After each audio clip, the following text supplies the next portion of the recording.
नमस्कार, मेरा नाम है डॉक्टर पुरु धवन और आज की इस वीडियो में हम बात करने वाले हैं कि कैसे एक पैरालिसिस पेशेंट जिसकी फिंगर में प्रॉपर ताकत ना हो, पूरी तरह से वो चीज़ को ग्रिप ना कर पा रहा हो, सामान हाथ से छूट रहा हो, कैसे ऐसे पेशेंट के हाथ में ग्रिप लेकर आई जा सकती है, पावर लेकर आई जा सकती है इस छोटे से डिवाइसेस के हेल्प से। ये एक हैंड एंड पियानो ग्रिप है। ये बहुत इजीली अवेलेबल है अमेज़ॉन पे, जिसका लिंक मैं आपको डिस्क्रिप्शन में दे दूंगा। इसको परचेज़ कर आप अपने हाथ में ग्रिप लेकर आ सकते हैं, क्योंकि हम आज बात कर रहे हैं पैरालिसिस के बारे में, पैरालिसिस में होने वाली फिंगर्स की वीकनेस के बारे में। तो हम थोड़ा पैरालिसिस के बारे में थोड़ा डेप्थ से जान लेते हैं। किसी को पैरालिसिस तब होता है जब ब्रेन में स्ट्रोक होता है। और ब्रेन में स्ट्रोक कैसे आता है कि दिमाग में किसी टाइप का खून का थक्का या कोई नस फट जाती है, जिसे हम ब्रेन हैमरेज भी कहते हैं। दोनों ही वजह से ब्रेन की टिश्यू को नुकसान पहुंचता है, और जब नुकसान पहुंचता है तो दिमाग का वो इस काम नहीं कर पाता, और जब वो काम नहीं कर पाता तो जो आपके हाथ पैर को जो वो मूवमेंट देता था, उठाता था, चलाता था, वो काम नहीं हो पाता। पेशेंट को लगता है कि उसके हाथ पैर में कमी है, कि उसका हाथ मूव नहीं कर रहा, पैर मूव नहीं कर रहा। और अक्सर अगर आप किसी भी का भी पैरालिसिस का ट्रीटमेंट देखोगे तो अक्सर वो फिजियोथेरेपी में एंड हो जाता है। बीपी की मेडिसिन होगी, शुगर की मेडिसिन होगी, कोलेस्ट्रॉल की मेडिसिन होगी और होगी फिजियोथेरेपी। मगर कोई भी ऐसा ट्रीटमेंट नहीं मिलता जो पेशेंट के ब्रेन में काम कर रहा हो, जहाँ पर नुकसान हुआ था। इसी वजह से जब किसी को स्ट्रोक पड़ता है, पैरालिसिस होता है, तो अगले 6 महीने के अंदर पेशेंट के अंदर बहुत अच्छे चेंजेस आते हैं। पेशेंट जो बिल्कुल बेड पे था खड़ा होना शुरू कर देता है, जो हाथ में मूवमेंट नहीं थी वो आनी शुरू हो जाती है, जो फिजियोथेरेपी करते बहुत अच्छे रिजल्ट आ होते हैं। मगर 6 महीने के बाद ये जो इम्प्रूवमेंट होती है ये कहीं रुक जाती है, ठहर जाती है। तो जो आपके हाथ में मूवमेंट नहीं आ पाए, जो पैर आप ढंग से नहीं चला पा रहे, वो वहीं पर स्टैटिक हो जाते हैं और सालों साल कंडीशन वैसी की वैसी बनी रहती है, सालों साल फिजियोथेरेपी करवाने के बाद भी। इसके पीछे जो रीज़न होता है ये होता है कि ब्रेन अपने अंदर चेंजेस लाना बंद कर देता है। ब्रेन को जितनी ज़रूरत होती है उतनी चेंजेस लाता है और उसके बाद वो स्टैटिक हो जाता है। इसीलिए ऐसे पेशेंट जिनको पैरालिसिस हुए टाइम 6 मंथ से ज़्यादा हो गए हैं और उन्हें इम्प्रूवमेंट नहीं आ रही, वहाँ पर साई संजीवनी बहुत ज़्यादा हेल्प करता है। साई संजीवनी का जो ट्रीटमेंट है वो ब्रेन पे काम करता है। मैं फिर से कहूँगा, ब्रेन के अंदर जाके काम करता है और ब्रेन की जो नुकसान हुआ था फंक्शनिंग को, उसे वापस लाने की कोशिश करता है।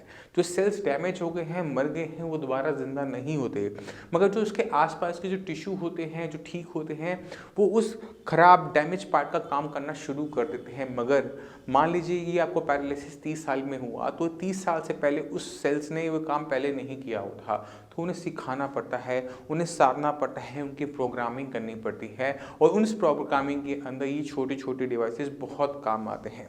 तो अगर आप साई संजीवनी का ट्रीटमेंट ले रहे हैं और आपकी फिंगर्स में आपको कमजोरी महसूस होती है कि पैर तो आपका ठीक हो गया, क्योंकि साई संजीवनी के ट्रीटमेंट से 2-3 महीने के अंदर का पैर में जो इंप्रूवमेंट होती है बहुत तेज़ी से होती है। पेशेंट धीरे धीरे चलना शुरू कर देता है, भागना शुरू कर देता है।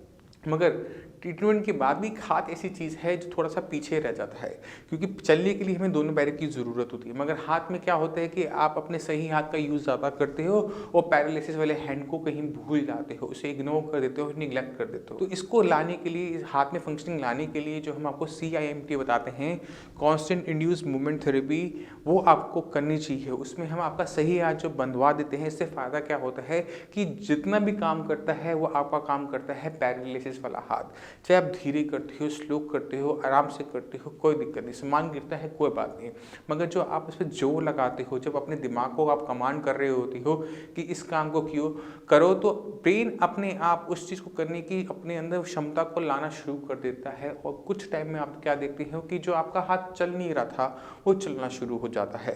और फिंगर्स उस पार्ट में सबसे मुश्किल पार्ट होता है ठीक करना, क्योंकि इसको ठीक करने के लिए फाइन मोटर स्किल्स लानी ज़रूरी होती है। फिंगर को पकड़ना, सही तरीके से चलाना, ग्रिप करना, क्योंकि पेशेंट बिल्कुल हैंड की फंक्शनिंग प्रॉपर आ जाएगी, मगर जब कोई चीज़ आती है, किसी चीज़ को, बारीक चीज़ को पकड़ना, पेन पकड़ना, वो नहीं हो पाता। उसके लिए ये जो ग्रिपर होते हैं ये हेल्प करते हैं। इसका फ़ायदा क्या होता है, इसके अंदर हम इंडिपेंडेंट फिंगर की मूवमेंट कर सकते हैं। अगर आप चाहते हो आपकी लिटिल फिंगर की एक्सरसाइज हो तो आप इस तरह से कर सकते हो। अगर आप चाहते हो आपकी रिंग फिंगर की एक्सरसाइज हो तो आप इस तरह से रिंग फिंगर को इंडिपेंडेंट तरीके से मूव कर सकते हो। अगर आप चाहते हो मिडिल फिंगर तो मिडिल फिंगर हो जाती है, और अगर आप चाहते हो इंडेक्स फिंगर तो इंडेक्स फिंगर की मूवमेंट हो जाती है, और अगर आप चाहो तो पूरे हाथ की इस तरह से फंक्शनिंग कर सकते हो। तो ये जो ग्रिपर होता है इसको आप हर टाइम अपने साथ कैरी कर सकते हो, कहीं पर भी चाहते हो हर टाइम इसको किया जा सकता है। आपके हाथ में अच्छी ग्रिप आती है क्योंकि इसमें स्प्रिंग्स लगे होते हैं, तो ये ऑटोमेटिक तरह से काफ़ी अच्छा पुश कर देता है। क्योंकि पैरालिसिस पेशेंट के अंदर क्या देखा जाता है कि हाथ बंद तो हो जाता है, खुलता नहीं, और खुलने के लिए बहुत दम लगाना पड़ता है क्योंकि इसकी जो ये स्प्रिंग्स हैं काफ़ी टाइट होते हैं, काफ़ी पावर लगती है, वापस आपका हाथ को खोल देता है और ये आपके हाथ के अंदर मूवमेंट लेकर आना शुरू कर देता है। मगर ये जो मूवमेंट है ये स्प्रिंग बेस्ड हुई, मैकेनिकल बेस्ड हुई, मगर हमें मूवमेंट यहाँ से चाहिए। और ये कैसे हेल्प करता है इसको समझने का कोशिश करो। जब आप अपने ब्रेन को बताते हो कि आपको ये मूवमेंट चाहिए, ये चीज़ चाहिए, फिंगर की मूवमेंट चाहिए, तो ब्रेन अपने अंदर चेंजेस लाना शुरू करता है। वो अपने अंदर साइनेप्सिस में जो चाहिए होता है, नर्व्स के बीच में कनेक्शन चाहिए होता है, वो लाना शुरू कर देते हैं और उसका रिजल्ट क्या दिखते हैं कि कुछ टाइम के बाद आपका हाथ और इंडिपेंडेंट तरीके से चलना शुरू कर देता है। मगर ब्रेन को रियलाइज़ करने के लिए, ब्रेन को ये बताने के लिए कि आपको ये मूवमेंट चाहिए, इन डिवाइसेस की ज़रूरत पड़ती है और ये बहुत ज़्यादा हेल्प करते हैं पैरालिसिस पेशेंट के अंदर छोटी छोटी जो कमियां रह जाती हैं उनको दूर करने में। मैं उम्मीद करता हूँ ये वीडियो आपको बहुत अच्छी लगी होगी, आपने काफ़ी कुछ समझा होगा ये छोटी छोटी डिवाइसेस कैसे हेल्प करते हैं पैरालिसिस पेशेंट के अंदर ग्रिप को वापस लाने में। आप फिर भी आपके माइंड में कोई भी डाउट हो, कुछ भी पूछना चाहते हो पैरालिसिस के बारे में, तो नीचे दिए हुए नंबर पर कॉल कर साई संजीवनी के डॉक्टर से आप फ्री ऑफ कॉस्ट कंसल्टेशन ले सकते हो। आप अपॉइंटमेंट लेकर मुझसे आकर भी मिल सकते हो। आप हमारी साइट saisanjeevani.com पर जाकर पैरालिसिस के बाकी पेशेंट्स की वीडियोस भी देख सकते हो।